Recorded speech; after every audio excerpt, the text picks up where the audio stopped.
Fan Zhongmei moved to Beijing with her family more than 10 years ago, but she still feels like a virtual stranger in the city she now calls home. Fan holds a rural hukou, a kind of domestic passport that defines people's rights if they move away from home. Rights like where your children can be educated. Fan's 3 daughters having to move schools 4 times in the last few years. We'll have to register them in another school soon because the neighborhood is being demolished, and we'll have to move again. So we'll need to find another school. It's awful for them because each time we move, they have to readjust to a new environment.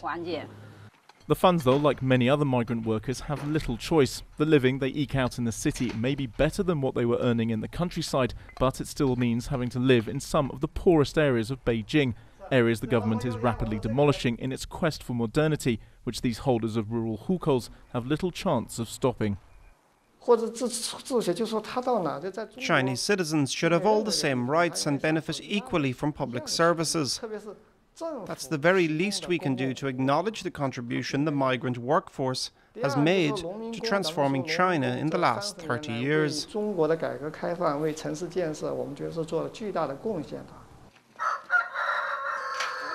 The Chinese government is slowly addressing the lack of rights for these migrant workers. Beijing is already looking to phase out the hukou in smaller and medium-sized cities, and it's hoped that discrimination based on where a person is from will also be scrapped in the biggest cities like the Chinese capital and Shanghai. However, fears of a rural tidal wave swamping these larger urban centres means that discrimination will remain in many places for some time to come. If we abolish the hukou without leveling the living standards in the provinces, there will be chaos. For example, university places are granted in each province to the people living in those areas. If there was no hukou, students from the richer provinces would all be able to go to university, but the poorer would not be able to go. However, keeping the hukou system also has implications for the education of China's youth. The Fan children will not be able to go to secondary school in Beijing because their parents are the holders of a rural hukou, a fact their father knows only too well. Of course, if nothing changes, we will not be able to register our daughters at any high school here in Beijing. So we will have to return to our village and register them there.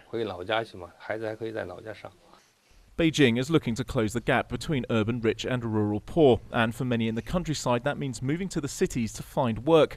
However, the hukou system discourages that very kind of migration, leaving many wondering if they will ever get to experience China's economic boom.